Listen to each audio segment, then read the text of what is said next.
زندگی تب خوبصورت لگتی ہے جب کسی کے چہرے پر مسکراہٹ ہو اور وجہ آپ ہوں۔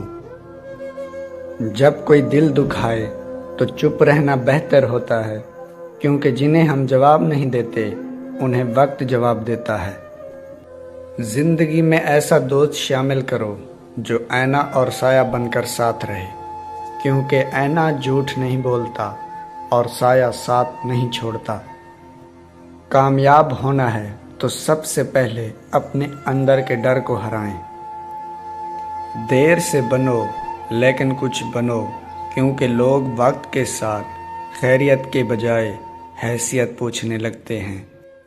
انسان کے جسم کا سب سے خوبصورت حصہ دل ہے، اگر یہی صاف نہ ہو تو چمکتا چہرہ کسی کام کا نہیں۔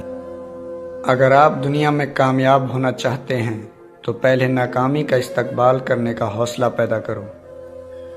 زندگی میں کسی بھی انسان کو اتنا قریب مت کرو کہ وہ آپ کو معمولی سمجھنے لگے۔ حوصلہ چاند کو پانے کا ہونا چاہیے، کیونکہ اگر آپ ناکام بھی ہوں ستاروں کے درمیان ضرور رہیں گے۔ جو لوگ دوسروں کی خوشی میں خوش ہوتے ہیں ان کی خوشیوں میں کبھی کمی نہیں آتی۔ منزل پانا تو بہت دور کی بات ہے، غرور میں رہو گے تو راستے بھی نہیں دیکھ پاؤ گے۔ اگر تم غلطیاں نہیں کرو گے تو کیسے پتہ چلے گا کہ کون تمہارے گرنے کا انتظار کر رہا ہے؟ عقل مند آدمی اس وقت تک نہیں بولتا جب تک خاموشی نہیں ہو جاتی۔